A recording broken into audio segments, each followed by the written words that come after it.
Hi guys, how y'all doing? My name is Oloma Praise, and today we're going to be reviewing the movie The Art of Letting Go. And it's a movie that's on YouTube on Bolaji Ogumola's TV. I think it's a solid movie. I think it's a movie that is just going to it's actually addressing one of the issues we have out there right now in society. That's narcissism or a narcissist basically. And the characters, if you ask me, they nailed it. I don't think Eso would have even done more because he was perfect, okay, in my opinion. So it stars Eso Dike, it stars Bolaji Ogunmola, it stars Charles Bond, and then isn't it Jane? That's her name in her character was Uche, that's Bolaji's friend. So basically Bolaji is oh, before we get into that, let me define what a narcissist is, okay? I'm going to read it as I wrote it. A narcissist is someone who has an excessive sense of self-importance, a deep need for admiration, and a lack of empathy for others. A narcissistic personality disorder is a mental disorder that affects an individual's relationship, his behavior, overall well-being. Most of the things that define a narcissist are things that sometimes as normal human beings we exhibit, okay? But for a narcissist, this is their normal state of mind. This is their everyday state of mind, okay? They have an excessive self-important, like they feel like they're too important, you cannot do without them. They want you to always praise and admire them. They don't want to be questioned, they don't want to be held accountable. Like narcissists don't, you already know who a narcissist is, right? And this movie is basically talking about a narcissist. Basically it's so played. Yeah, so that now that I've defined what a narcissist is, let's get into the movie. The movie is about Bolaji Ogummola. She's an art broker, and she works for an art broking company. Basically they collaborate with small artists and sell their products like sell their paintings. And her name in the movie was Salima. So Salima is Isodike's character's name in this movie, okay? So Jubari is a handsome, tall, dark, handsome, bearded young artist. He looks the part. He's handsome, he's sexy, and all of those things, right? Salima gets in touch with him, goes to see him. He hesitates at first, but later gives in. And after the successful signing of the deal and everything, he makes his presence felt by Salima, okay? But what normal narcissist behavior, like the behavior of I'm here, and nothing make you like you are mine. That kind of. Basically, he just started looking at her funny and all of that. But on the side, Salima was not ready to get into a relationship. She was just this lady that was focused on like doing her job, getting the experience, and also opening her own whatever. She wanted to open her own art gallery where she also collaborates with small artists and sell their paintings. But she wanted to, she's just a focused young girl that was doing her job. But then came Jubari, this distraction.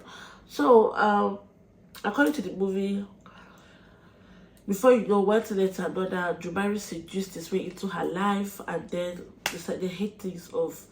On the side is Demi. Demi is Salima's boss's younger brother that works in the company. He always covers for her, he likes her, but she's not seeing him like that. She sees him as her colleague and her friend. She's not seeing him in that light, but the guy has always liked her, basically. So Salima, and if I missed that, on the day she was going to see Jubari for the first time to pitch her idea of collaborating with him, she met a young lady crying, like just leaving Jubari's apartment, but crying basically. But she didn't care at the time. She just wanted an artist, okay? So that was her main focus. And along the line, this guy seduces his way into her life, and The rest is history. Because from that point on, she was just liking the guy, like, but there was no definition of what they were doing. So you know how, as a girl, you get back home, you're talking to your friends, my boyfriend, or this. It's like, so you guys are dating now? Is it official? Have you guys had the conversation? Blah blah blah. That's she and her friend Uche having this conversation. So she goes back to guy. I'm like, guy, I beg, what are we doing? What is this? Are we in a relationship? Is this he just basic normal narcissist behavior? He tells her, I just like you. I really, really like you. Not defining anything. I like you is not a definition. What are we doing? Are we dating? What is this? I like you. We're just getting to know each other. When you're sleeping with her, you're doing all these things to her, you are getting to know each other. Based as in standard narcissist behavior. The guy was just, narcissists make you start thinking like, oh, maybe I'm overthinking things. Oh, maybe it's nothing serious, I want to apologize for how I'm sounding. I have a cold, so sometimes it's just starts asking herself what's happening. She starts even believing that she might just be asking for too much, or she's demanding for too much. She talks to her friend again, and her friend is like, how far have you put thoughts? What are you doing? What's the relationship like? And she's telling her friend, we're just getting to know each other. Her friend is looking at her funny, like, I'm not getting to know each other. How? From where? From where to where? Like, and she's like, please. What do you mean from where to where? We're getting to know each other. But you're sleeping with him, you're doing this, you're doing that. You say you're getting, yes, we're getting to know each other. Right now, she's being defensive because, of course, she has said it to herself so many times. She has to believe that, oh, they're just getting to know each other. So that she's not asked a lot of questions or she's not grilled, she starts being defensive. Normal, like when you're with a narcissist, that's how you behave. I've not experienced one, but I know for sure. One time he asked Bolaji, can you get a gift for me? Bolaji said, like, I should buy something for you. He said, no, I want to give it to my friend. It's her birthday or something. Bolaji goes ahead to buy jewelry for his friend that is female and gives him. Okay? Then I think because Bolaji couldn't take it again, she wanted accountability and all of that. She said she's not doing blah blah blah blah blah.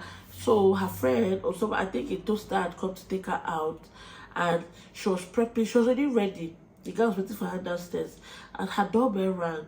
She went there, opened the door, and it was Jubari. At the time that this was happening, Bolaji had cried. Like when your heart is broken down. She had cried and cried and cried. Like she was beginning to just like start moving on with her life. This guy shows up out of the, like, from nowhere. This guy shows up and does not say a single word to her. In front of Salima and her date, he walks right into her house and start walking upstairs like, this is my safe space. I own her, I own here. Like, he was just passing a subtle message. Just normal behavior for someone that is dating a narcissist. Instead of her to maybe like, where are you going to? She not telling me anything. She not told her date, please give me 1 minute. Let me get this. Let me settle this. She now went to that meeting. The boy that seduced her.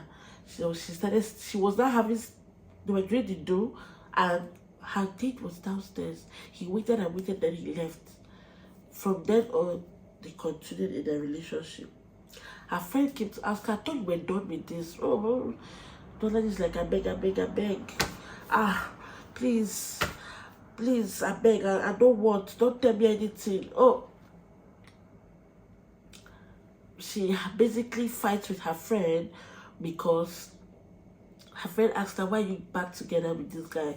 He's not ready to define things with you. He's not ready to take this to the next level. So why are you with him? For her to go to Jubari's house one of these days, and Jubari is painting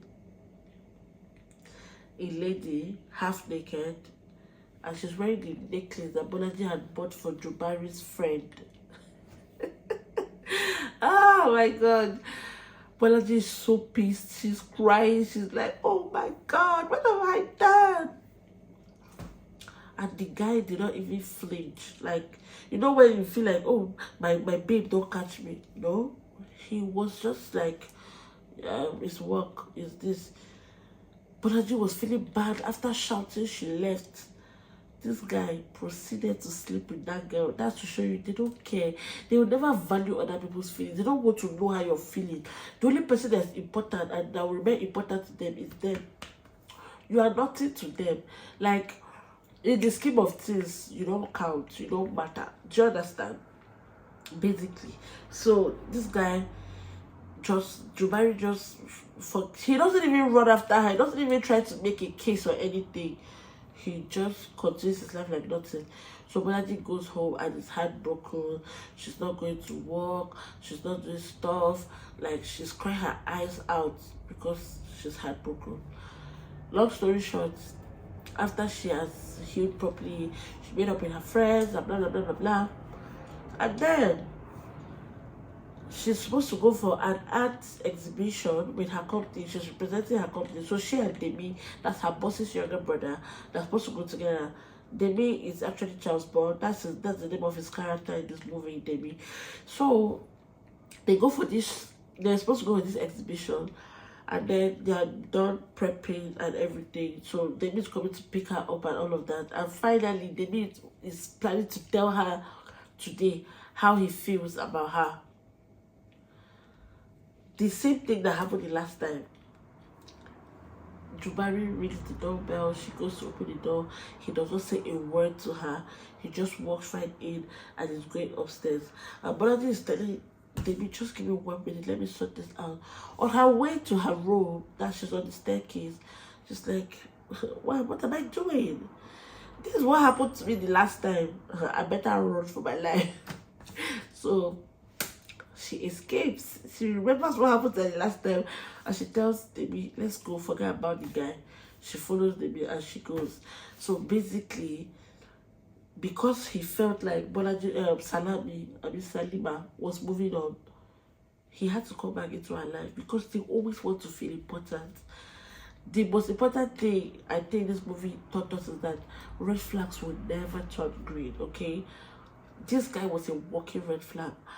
Bolaji knew, but you know, it's not easy. It's not easy.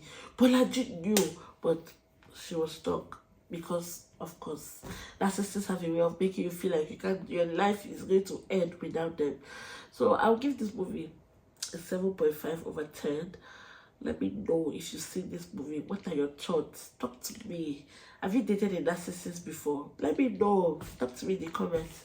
See you. And tell me the movies you would like me to review next time. Okay? Bye.